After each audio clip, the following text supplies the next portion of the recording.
I just wanted to say another few things. I think this is getting a bit long, but tonight this is a really timely video that I'm making because tonight I was watching TV and I saw you probably never may have heard of him, Louis Theroux. He's a guy that works for the BBC, and he goes and does these different stories. And the story that I watched tonight was it was called Behind Bars, and he went to San Quentin in San Francisco. I think it's San Francisco, and he interviewed all these. Well, no, mostly he just interviewed whites, like white inmates, and a couple black inmates, but mostly I think it was whites he was talking to. Anyways, he was talking to this group of people, and he said afterwards, he said, I'll just try to quote him here. I got it written down. And he said, "It was hard to believe they could be so brutal about something so trivial. But I wondered if these strange codes of conduct were a way of creating gang loyalty and camaraderie." Now think about that. I wondered if these strange codes of conduct were a way of creating gang loyalty and camaraderie. And that's what this is like. All these behaviors, all these tactics, all these activities, the garden, the the scheduled games of circle balls, the prayer meetings, all of that is designed just like a gang to create gang loyalty and camaraderie between the people, loyalty to each other. Now with this, there's always the aspect of us, them. There's always the aspect of an enemy. They need an enemy. They need someone to target. If you're going to try and acquire property, you're not going to acquire property from a friend. You make that friend an enemy, and then you attack them, and you can do it without guilt. And then you can use your little ethics tricks. Rufus Black helps there, or little ethics class at the Bible college. And then you can use these little ethics tricks to justify in your head things that the Bible says are wrong. Like, for example, don't covet. Oh, that's just kind of passé. This is the modern world. We can covet sometimes if it benefits the church or it serves the Lord. We can covet. We can even murder if it serves the Lord and if the people doing it are psychologically gifted by the Lord so that they can murder without guilt. It's these little psychological tricks that let them get away with this. And then they continue on, and then they teach it down the road, and then they teach it to their kids. I'm seeing behaviors in these kids that are scary. They're like little psychos. They're antisocial, and they're destructive, and they're very, very negative in character, and yet they're allowed to do it. And they're almost pushed to do it. It's almost like a strength here in Australia. To bully here in Australia, it's almost like a rite of passage that if you don't pass, if you kill yourself it's just because you're weak. If you are bullied when you're young or a teenager and you end up killing yourself in high school, well, it's just because you're weak. You got to toughen up, boy. You got to toughen up and rise to the occasion. And if you can't, well, then you just don't cut it. Well, that's kind of the attitude here. And it's like that. Not everywhere. There are some people that will not agree with that, but almost everyone that I've seen in this school here promotes bullying in their kids and promotes submission. There's a pecking order, and they sit to it. So, for example, I'm not a tough guy, but I hate bullies. Oh, I won't let a bully push me around. But here, if I was a kid here, that would be suppressed, and I'd be socialized to submit to that bully. And it would be unacceptable. I would be considered a problem child if I did not submit to that bully, because that bully's dad was a bully. And that bully's dad is big in the church. So that little kid is a bully. His dad was a bully. His dad has high standing in the church because the church promotes that bullying and rewards it, thereby kind of promoting all that bullying and everybody else because they want to be rewarded too.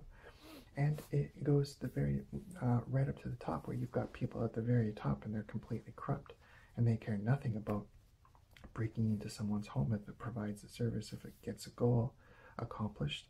And that's the thing that I've noticed in these people. It's very, very much like a gang. It's completely like a gang. For them to sit here and say that the bikers should be broken up because bikers are wicked, that's hypocrisy.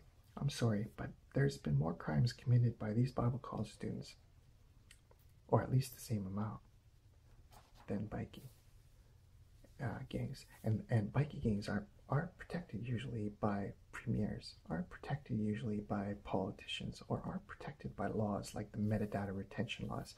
Usually bikie gangs, unless they hire somebody, don't have a little leech, don't have a little bloodsucker like foolfully, desperate,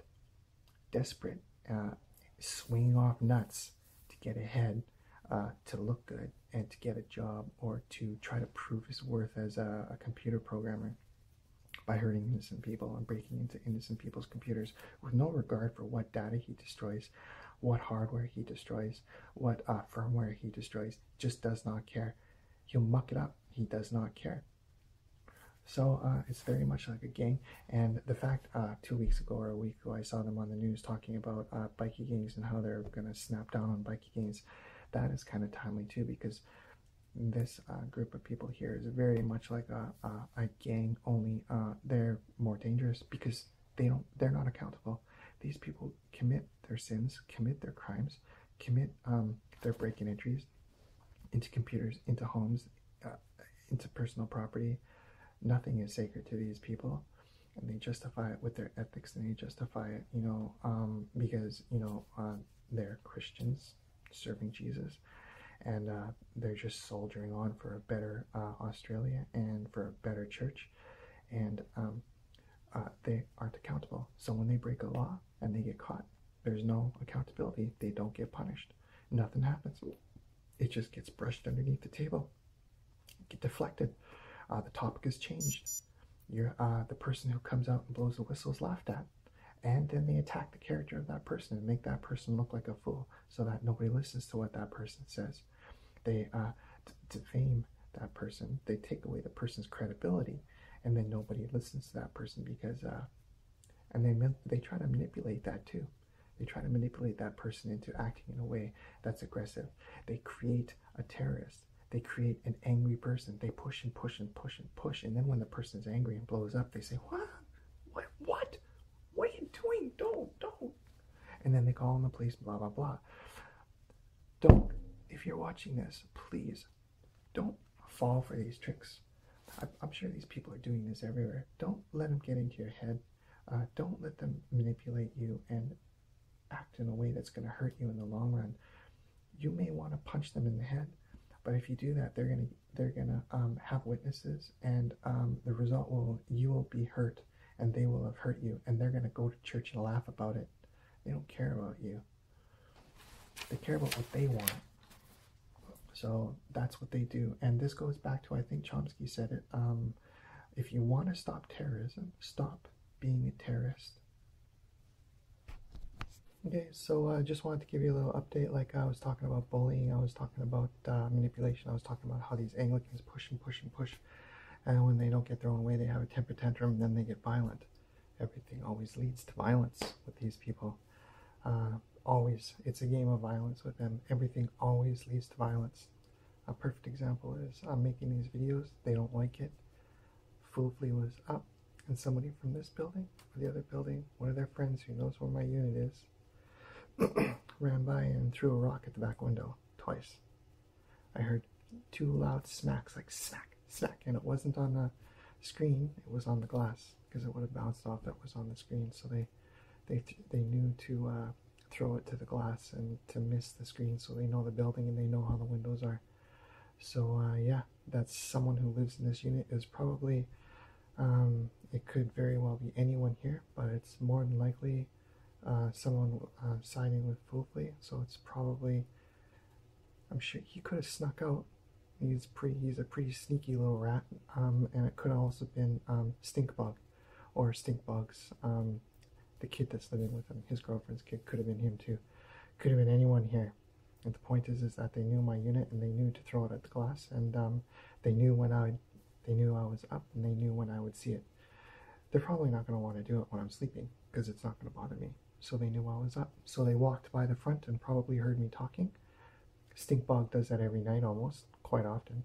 Or Foolfully called one of his friends up, or texted one of his friends up, because he heard me, because he was creaking on the stairs. These people are bad people, man. Really bad people. And they get away with bloody murder. They're crooks. They're criminals. They're rats. They're parasites. Hey, sorry about the updates and the lack of continuity. Anyways, just had a thought.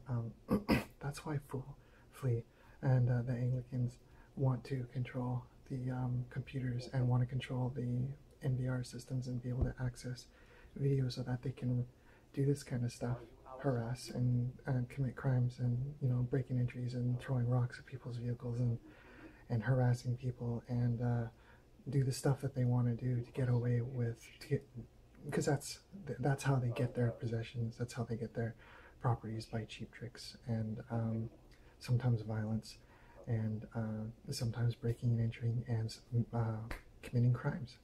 And that's how they get ahead, and they want to continue doing that. They want to continue breaking into computers, breaking into data, stealing data, learning about data, stealing ideas, stealing concepts. It's a big industry here in Australia. They have a university that runs a program for startups, for tech startups, and they get money from the government. So stealing ideas is a big business here in Australia, and that's what they want to do. That's why they want to break into your video system, so that you have this false sense of security, so you think they're safe, and then they go in whenever if you're gone, they break into the house, they delete the data, and you never know the difference because you never saw anything. They're crooked.